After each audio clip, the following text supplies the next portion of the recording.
നമസ്കാരം, തിരുവല്ല മീഡിയ വാർത്തകളിലേക്ക് സ്വാഗതം.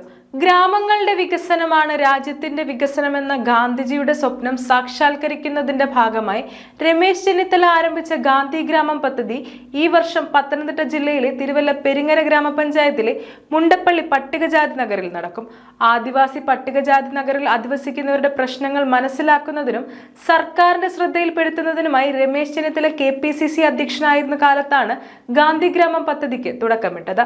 ആദ്യ തവണ ആദിവാസി നഗറിന്റെ വികസനത്തിനായി സർക്കാരിനെ കൊണ്ട് 1 കോടി രൂപ വീതം നൽകാൻ കഴിഞ്ഞു. പിന്നീട് ആഭ്യന്തരമന്ത്രി ആയിരുന്നപ്പോഴും പ്രതിപക്ഷ നേതാവായിരുന്നപ്പോഴും പുതുവർഷം നഗറിലെ നിവാസികൾക്കൊപ്പമാണ് ആഘോഷിച്ചത്.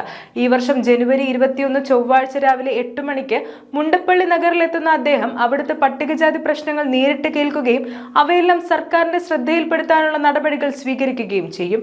ഗ്രാമവാസികളുടെ പ്രശ്നങ്ങൾ കേൾക്കുക, പരിഹരിക്കാൻ കഴിയുന്നതിന് പരിഹാരം കണ്ടെത്തുക, വിദ്യാർത്ഥികളുടെ പഠന നിലവാരം മെച്ചപ്പെടുത്തുന്നതിന് വേണ്ട നടപടികൾ സ്വീകരിക്കുക, കർഷകരുടെയും സാധാരണക്കാരായ തൊഴിലാളികളുടെയും അവർക്ക് ആവശ്യപ്പെട്ട ആനുകൂല്യങ്ങൾ വാങ്ങിക്കൊടുക്കുന്നതിന് വേണ്ട നടപടികൾ സ്വീകരിക്കുക എന്നിവയാണ് ഈ വർഷം പദ്ധതിയിലൂടെ ലക്ഷ്യം വെക്കുന്നത്.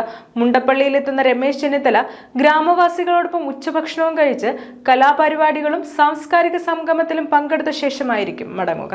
News desk, Thiruvalla media.